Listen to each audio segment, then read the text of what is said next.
Hey there, it's Jennifer. Today I am part of the Simon Says Stamp blog hop and I have a fun technique for you.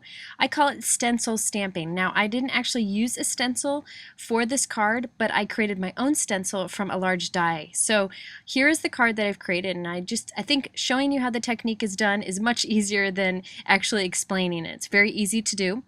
And it's the technique that I did for the hello here that's made up of lots of dots.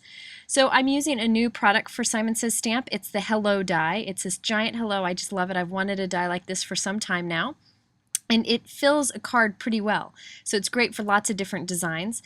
I have two pieces of sticky tape here, post-it tape, and I'm just holding this onto the front of this piece of paper. This is actually the perfect size for a note card. It's 5.5 by 4.25, and I ran it through my die cut machine, and this is just going to be my stencil. So now I'm just going to tape this onto the front of a white note card here. And that blue hello piece I can save for another project. I just need the negative space for this card. So I am going to use some temporary adhesive, just a tiny bit of adhesive, to glue these little pieces into the center of the letters. So I'm kind of forming a stencil on top of a white note card. Now that I have this all in place, I'm going to do some stamping in the open area here. This would be a great technique with many different types of dies. Here I'm using it with just this simple hello die. For the hello portion, I'm using a variety of Hero Arts inks, just some of my favorite colors, and I'm using a new stamp set from Simon Says Stamp. It's called Lots of Dots, I believe. Yep, Lots of Dots. And this is going to be one of those practical stamp sets that you use for a lot of things. I love it because there's some tiny dots in here, some solid dots and open dots, and these will fit perfectly in this thin area that this hello die has left. So I'm going to take off the smallest ones here. Now if you were using, like, say, a big heart die as a stencil here, you could use the bigger circles, but for this I need to use the smaller ones.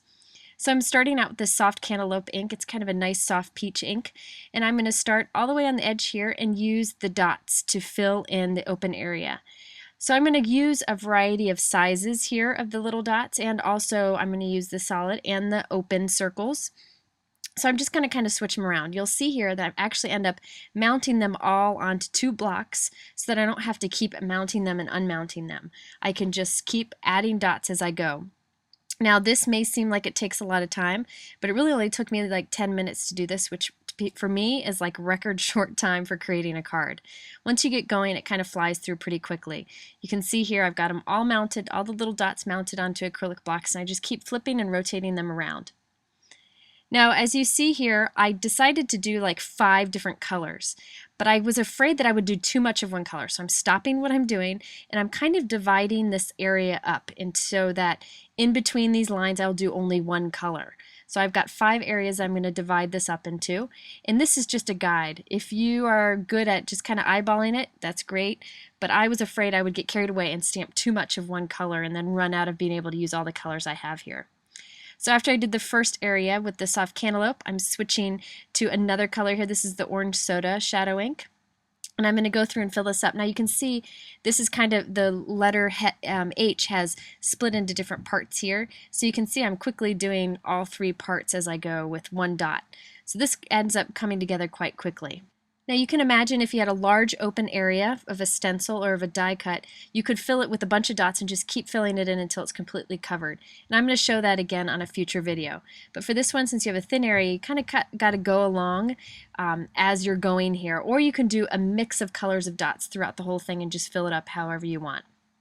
Next I'm using the Butter Bar ink, and then for the first green I use Green Hills shadow ink from Hero Arts, and then for this final green here I'm using Hero Arts chalk ink, which is the grass ink. It's a nice kind of mowed lawn looking grass color. So I've finished this up, very quick and easy to do. Now finally I'm just going to go ahead and take my stencil off. I could save this for another card if I wanted to. I could ink over that stencil if I wanted to. There's lots of things you can do with it. And then I'll use my fingers to rub away any adhesive here under these open parts from the letters. But if you use some temporary adhesive, it shouldn't be any problem just to peel these right off. Now I wanted to have something else under this, so I have this stamp set. It's another new one from Simon Says Stamp. It's called the Sketchy Banner Greetings. And this is a great one because it has little greetings that you can add to big ones like I have here, or that you can add to the inside of cards, which is great. It's just a nice versatile set that kind of goes along with any stamp set because it's got a great font. So I'm just going to use this little greeting here. Now I was afraid I was going to stamp this crooked or off center, so I wanted to show you my trick for doing this. I use a product from Martha Stewart. It's called the footed stamp press. That's what this is here. It's got these little feet that help with positioning. I'm going to hold this right over my card, upside down, over my card centered.